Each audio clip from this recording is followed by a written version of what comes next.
Hi everyone, and welcome to another Thought for the Week. Now, in our Zoom group a few weeks ago, I asked you a question. I said, what is your favourite Bible story? And one of you said David and Goliath, a well-known Bible story. So I thought, brilliant, why don't we look at that for the next few weeks? And a couple of you said you were already quite familiar with that story. So I thought, this is a challenge now. Let's find some stuff that we don't already know. And that's what we're going to do over the next few weeks, have a bit of a dig into this well-known story. But because you know it so well, why don't we start with a quiz? This can see how much we already know. So if you don't already have a pen and paper in front of you, why don't you just pause this video for a moment while you go and get yourself one.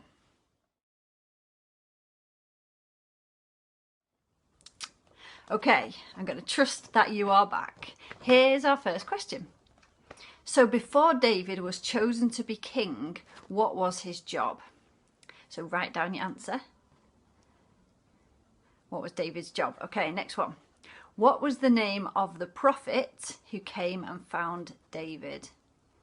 What was his name? The prophet is someone who gives messages from God to the people.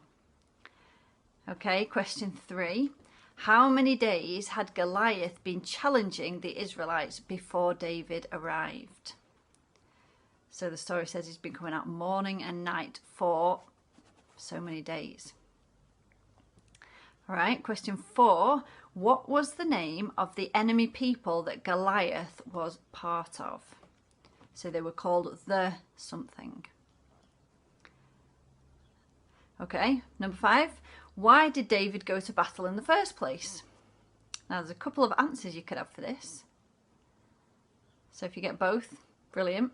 Or you could get one or the other. Right, question 6. What was promised to the man who killed Goliath?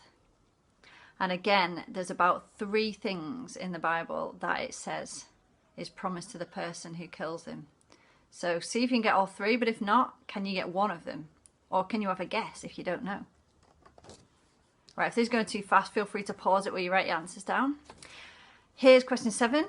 What experience did David have that might help him kill Goliath?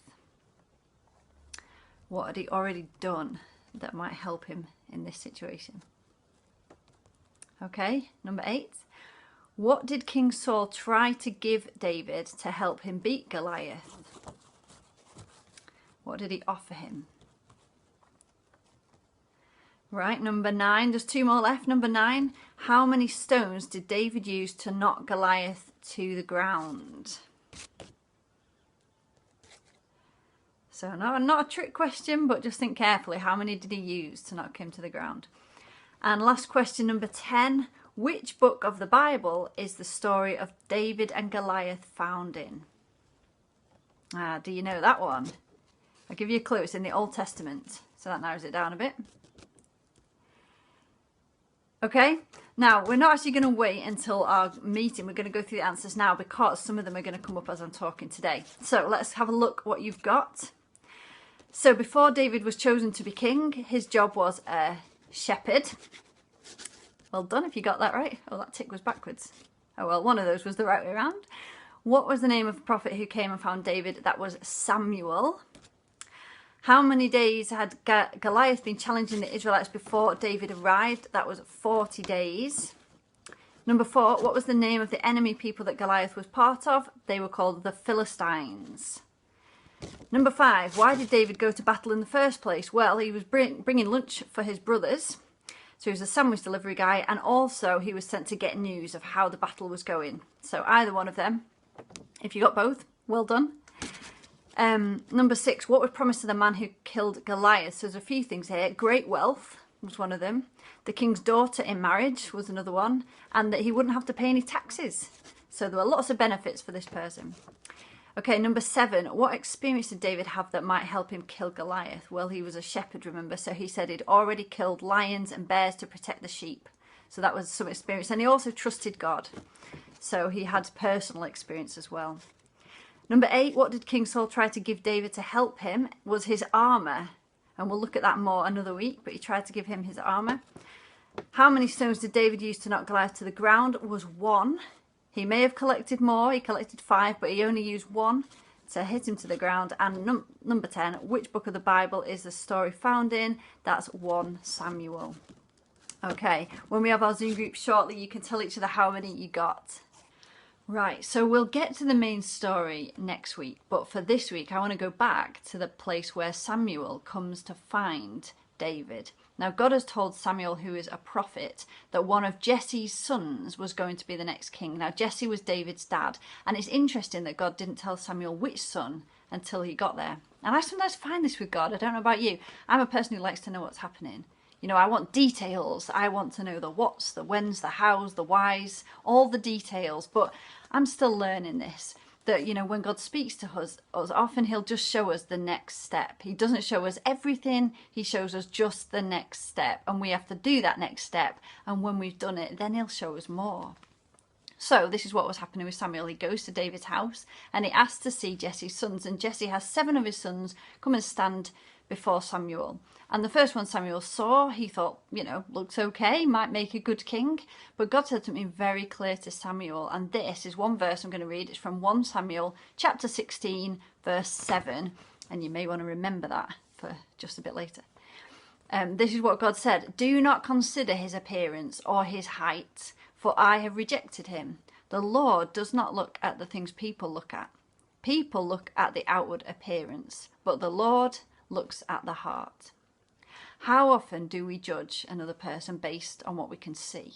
You know, we had a long chat the other week about height, and we judge people, don't we, based on their height or their appearance or even their skills, like what they're good at on face value, or their dress sense, you know, how they look. But the way God chooses people is so different because he looks at the heart. So here's a question for you. What do you think God means when he says he looks at the heart? What sort of things is God looking at? Or what is he looking for in a person? Why don't you pause this video for a minute and just jot down a few ideas so that we can discuss it when we come together. You might even want to ask the other people in your house and see what they think, get a few different ideas. So this is a question. What do you think God means when he says he looks at the heart? And then when you're ready, come right back.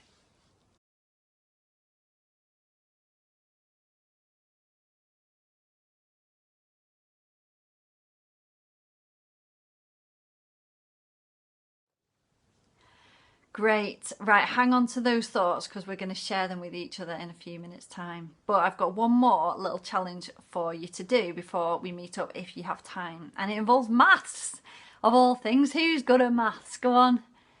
I can hear groans. Yeah, that would have been me. I was not very good at maths. Didn't really like it either, but not very good at maths. Spent most of my lunch times at school outside the staff room door waiting for my maths teacher for help. Anyway, this is a combination of memory and maths because you need some answers from today's video, plus anything you might know yourself about the story, and then a bit of maths ability as well. So let's see. Okay, here's the challenge part 1. I've written them down. Little sum for you. So this is part 1. Number of days that Goliath challenged the Israelites. That was in our quiz earlier. Divided by the total number of Jesse's sons. What does that equal? Okay, again, you can come back and pause this in a minute, but you should have one number from that. Okay, that's the first one. There's 3 of these. The second one is the total number of stones that David collected plus the number of stones that it took David to knock Goliath to the ground. Okay, so you should have a number from that. Okay, so far you got 2 numbers. Last one is this one. The number of letters in the current king's first name multiplied by the number of the verse that we read today, which I said, you may need to remember that. Now you know why. Okay, now you can always go back if you have time, but you should have 3 numbers there. What I want you to do is add those 3 numbers, your 3 answers, add them together and see what number you get. And let's see if we all have the same number. If not, oh no. Bit of fun. Let's see what we get. Okay, that's quite enough thinking for now. Bring your answer, bring your thoughts about our heart and what God might have been meaning when he said that, and I will see you there.